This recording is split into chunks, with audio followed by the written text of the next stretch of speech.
In 2021, the NHS agreed to put a new cholesterol drug into 300,000 people before anyone knew if it stops a single heart attack. So how does this happen?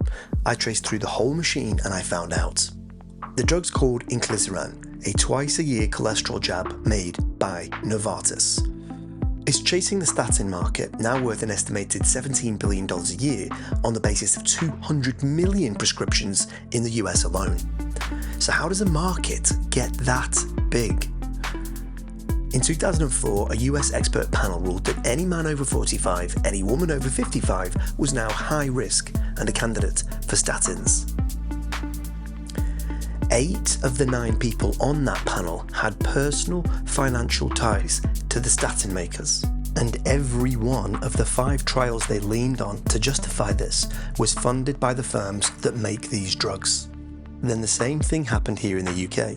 In 2014, NICE halved the risk threshold, putting millions more as eligible for statins, and 8 of the 12 people on that panel were tied to the drug makers too. It's into this market, built by the industry itself, that Inclisiran was launched. The science behind Inclisiran was public, funded by taxpayers, but the profit went private in a $9.7 billion acquisition by Novartis. The study that showed it could lower cholesterol was written by 11 people, and every single one of them had a financial tie to the company that owned the drug. And on that alone, a fall in cholesterol, nothing more, Novartis made its purchase 8 days after the results came in. Now, to reach the UK market, the drug must pass the UK regulator, which takes 86% of its funding from the very industry it regulates. We can't see exactly who assessed it, that's not published, but the standing committee it would have passed through was riddled with industry ties. Of its 14 members, 9 had financial links to pharma, 2, including the chair, were tied to Novartis itself. And it approved the drug whilst admitting in writing the lack of cardiovascular outcome data. Passing the regulator is only one hurdle. To be funded, it has to be recommended, and in the UK that means getting it past an organisation called NICE.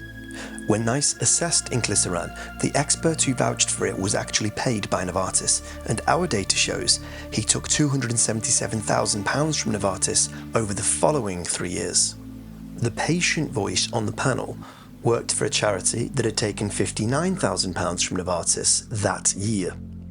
And the technical committee member, Dr. Richard Nicholas, declared paid advisory board positions for Novartis.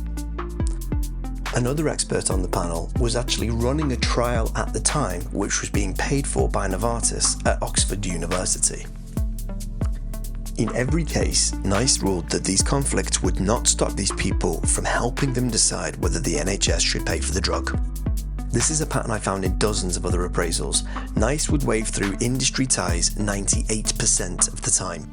So did NICE recommend it? Of course they did. Inclisiran could now replace a 9p pill with its £1,900 price tag. Nobody hid anything, nobody broke a rule. The conflicts are just a part of the process. Describing the deal, a health economist said, "It's hard not to be concerned that with respect to pharmaceuticals, the NHS is being captured as an instrument of industrial policy." This has been the Map of Distortion. There are thousands more stories like it. Follow along here on Instagram or support the project at thedigger.co.